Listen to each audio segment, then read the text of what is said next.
et bienvenue dans notre nouvelle émission Job et vous. Job et vous, c'est avant tout des expériences partagées, des conseils, mais aussi des outils pour mieux aborder le monde du travail. Tous les 15 jours, nous vous proposons des reportages sur les secteurs qui recrutent. Nous répondrons aux questions que vous vous posez en termes d'emploi et de formation. Et nous irons également à la rencontre de jeunes qui nous parleront de leur expérience.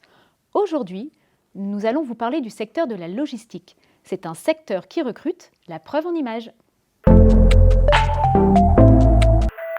Bonjour, Christelle Grain du groupe Partner. Nous accompagnons le site ID Logistique dans leur recrutement depuis quelques années. Aujourd'hui, je vous propose de me suivre et d'aller à la découverte des postes que nous avons à pourvoir en préparation de commandes, d'agents de conditionnement et de caristes. Je vous laisse me suivre.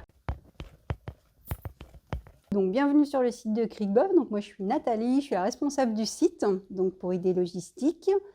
ID Logistique, c'est un groupe international. Donc, il y a des sites, un peu plus de 110 entrepôts implantés, notamment en France, dans le métier de la logistique, donc de la prestation de services logistiques. Donc, c'est un métier enrichissant, intéressant. On recrute, on a besoin de vous, donc n'hésitez pas à postuler à nos offres. C'est un métier où on porte beaucoup d'attention quand même à l'humain, du coup à l'importance, et c'est un métier où quand on est passionné, qu'on a envie de progresser, d'évoluer, il y a des possibilités d'évolution au sein du groupe.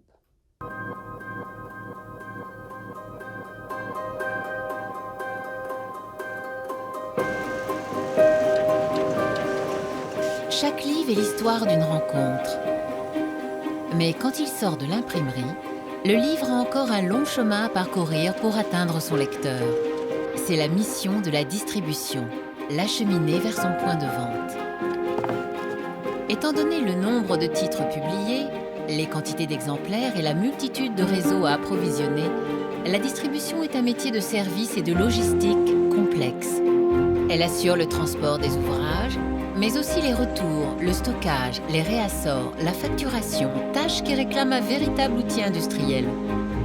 Hachette Livre en France dispose d'une capacité logistique de plus de 100 000 m² répartis sur 5 sites principaux, à Maurepas et à Longjumeau, à Cricquebeuf-sur-Seine, à Lyon et à Nantes. Chaque jour, sur ces sites, 1 million d'ouvrages sont manipulés, entre 15 000 et 20 000 colis sont expédiés. L'outil est au service des éditeurs d'Hachette Livre comme des éditeurs clients. Ces éditeurs tiers ne font pas partie du groupe, mais s'appuient sur son savoir-faire. Au total, Hachette Livre assure la distribution de plus de 150 maisons. Mais regardons plus attentivement le parcours d'un livre.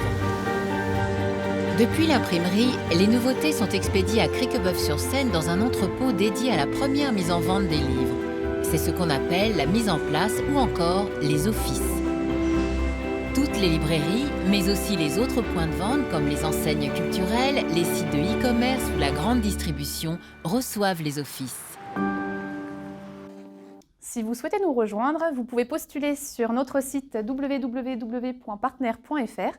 Nos chargés de recrutement vous contacteront pour un entretien en agence et nous vous proposerons ensuite de venir faire une visite de site afin de mieux préparer votre intégration. À très bientôt! Si vous souhaitez avoir des informations complémentaires sur les métiers et les formations dans le secteur de la logistique, eh bien ça tombe bien car nous avons avec nous aujourd'hui Noémie Fache. Bonjour Noémie. Bonjour Séverine. Est-ce que vous pouvez nous présenter en quelques mots l'organisme de formation que vous représentez ? Donc nous sommes l'AFTRAL, centre de formation qui signifie apprendre et se former en transport et logistique. Nous avons été créés il y a 65 ans par des professionnels, pour des professionnels dans le secteur du transport et de la logistique. L'AFTRAL, en quelques dates, donc en 1957, voit arriver donc la création de l'AFT, l'Association pour le développement de la formation professionnelle dans les transports. Puis en 1963, création de l'IFTEAM. Ensuite, en 1989, l'AFT-IFTEAM fusionne et donc devient l'AFT-IFTEAM. Et en 2015, nous sommes devenus AFTRAL. Est-ce que, donc, au sein de l'organisme de formation, il y a deux secteurs. Il y a une partie dédiée au transport et une partie dédiée à la logistique. C'est exact. C'est bien ça. Donc aujourd'hui, la question que nous, on a envie de travailler, c'est plutôt le secteur de la logistique. Oui. Donc est-ce que vous pouvez nous parler des formations qui existent dans le secteur de la logistique au sein de votre organisme de formation ? Donc, au sein de l'Aftral de Saint-Étienne et de Saint-Pierre-les-Elbeuf que je représente aujourd'hui, nous dispensons des formations du CAP au Bac+3 en logistique, pour notamment des apprentis entre 16 et 29 ans. Sachant que l'année dernière, nous avons formé 839 jeunes apprentis en Normandie, donc tous centres confondus. Dans les formations qui existent, donc de différents niveaux, est-ce qu'il y a des possibilités d'évolution possibles ? Absolument. Et le secteur de la logistique est un secteur qui permet justement ces évolutions. Vous pouvez débuter par un bac pro logistique, puis aller sur un bac+2, puis le bac+3 que nous dispensons également à Saint-Étienne, et évoluer sur des postes jusqu'au responsable logistique, responsable d'entrepôt en logistique. Oui, il y a de belles évolutions possibles. Absolument. Un jeune qui n'aurait pas du tout de qualification peut intégrer. Absolument, et rester potentiellement 5 ans avec nous. Très bien, c'est une très bonne nouvelle. Quels conseils donneriez-vous à des jeunes qui souhaiteraient intégrer une formation dans le secteur de la logistique ? Alors, quels conseils je donnerais ? Déjà, je pousserais les jeunes aussi à se montrer curieux, notamment par l'intermédiaire de stages d'observation qui sont possibles, grâce à la mission locale notamment, de pouvoir aussi venir nous rencontrer lors de journées dédiées, qu'on appelle les Aftral Days, qui permettent de rencontrer les formateurs, de visiter également les plateaux techniques, de pouvoir échanger avec les chargés de recrutement pour pouvoir confirmer un projet. Et pour finir, Noémie, donc pour éclaircir un petit peu les choses, le secteur de la logistique, les jeunes, ils le connaissent, mais je pense qu'ils n'ont pas du tout conscience de tous les métiers qui existent. On parle souvent de magasinier cariste, mais ce n'est pas que ça. Effectivement, ce n'est pas que ça, sachant que le secteur de la logistique est un secteur en tension qui recrute énormément et on peut retrouver effectivement donc, des préparateurs de commandes, des magasiniers, des caristes, mais également des métiers avec d'autres responsabilités comme gestionnaire de stock, chef de quai, responsable logistique et qui ouvrent aussi des fonctions aussi bien dans la partie logistique que dans les parties aussi, dans les métiers de l'industrie. Comme on l'a aussi sur Val-de-Reuil, qui a un bassin d'emploi quand même extraordinaire en termes de logistique et d'industrie. Oui, c'est vrai. Alors, si jamais vous hésitez encore un peu, voici un témoignage qui va peut-être vous persuader. Je m'appelle Victor, j'ai 30 ans, chef d'équipe de la prépa méca. Mon parcours, c'est que j'ai arrêté l'école à 16 ans, ensuite j'ai repris, j'ai fait de l'intérim et à 25 ans, j'ai décidé de reprendre mes études en logistique. J'ai fait un bac, un TLSMEL et un REL, en alternance, oui, tout à fait. Quelle est ma motivation ? C'était le côté familial de l'entreprise. Il ne faut pas lâcher.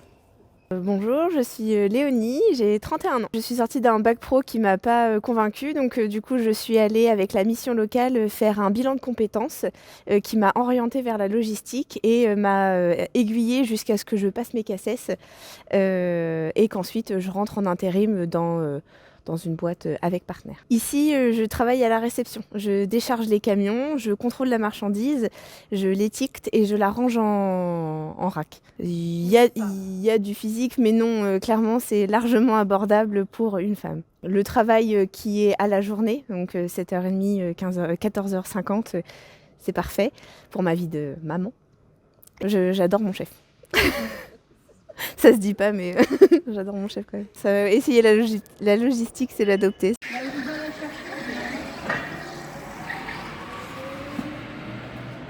Abdallah, j'ai 35 ans. Au jour d'aujourd'hui, j'occupe le poste de chef d'équipe au service de préparation. Logistique, j'ai eu un bac en Tunisie. Après, j'ai fait une année d'université en Italie. Après, j'ai arrêté. J'ai fait des divers travaux qui n'ont rien à voir avec la logistique. C'était plutôt dans la restauration. Et après, je suis arrivé ici. J'ai commencé en bas de l'échelle en intérim. Je me suis intéressé à l'activité. Ça me plaisait au début. J'ai continué à m'intéresser et voilà. Et il y a beaucoup de choses à apprendre. Il y a des moyens d'évolution et tout. En fait, j'encourage tout le monde qui veut venir travailler en logistique. Bonjour, je me présente, Julie, 32 ans. Là, depuis le 1er janvier, je suis à la gestion des stocks, donc je suis agent administratif. Il y a plus de 10 ans, j'ai passé un bac scientifique. Comme je ne trouvais pas de travail dans ce domaine, j'ai fait d'autres petits boulots. J'ai ensuite passé des CACES parce que je voulais tester voir un peu la logistique. Ça m'a permis de faire dans l'intérim. Et courant 2020, j'ai arrivé en intérim à ID Logistique. Un an après, j'ai été embauchée.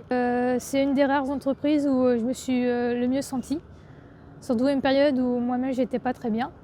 Ils m'ont permis de me former rapidement sur différents postes sur le service BUP. Et un an et demi après mon embauche, j'ai changé carrément de service. Parce que mes compétences ont été reconnues et ils m'ont proposé de changer de service. Comme conseil, c'est de venir voir, tester pour la logistique et tester comment fonctionne réellement l'entreprise. Merci Noémie pour votre présence et ce témoignage qui a pu se faire grâce à vous. Merci Séverine. Et comme nous savons que le monde du travail a ses propres codes, voici notre Minute Astuce. La Minute Astuce, ton CV, tu soigneras. La photo. Rien ne t'oblige à mettre une photo sur ton CV, mais je te conseille d'en mettre une. Elle permet d'humaniser ta candidature et d'être plus facilement mémorisée. Attention, si tu suis mon conseil, fais en sorte que ta photo soit la plus professionnelle possible. Évite par conséquent les photos de vacances, les selfies, les coordonnées. Dans les coordonnées, il y a bien évidemment l'adresse, mais aussi le numéro de téléphone et l'adresse mail. Attention au numéro de téléphone portable, il faut qu'il soit valide et attention à ta messagerie. On évite les musiques, les sketchs, les blagues, les environnements bruyants. L'adresse mail, il faut qu'elle soit professionnelle également. Donc ton nom, ton prénom suffisent. Job et vous, c'est fini. On se retrouve bientôt pour des informations dédiées à l'emploi et à la formation.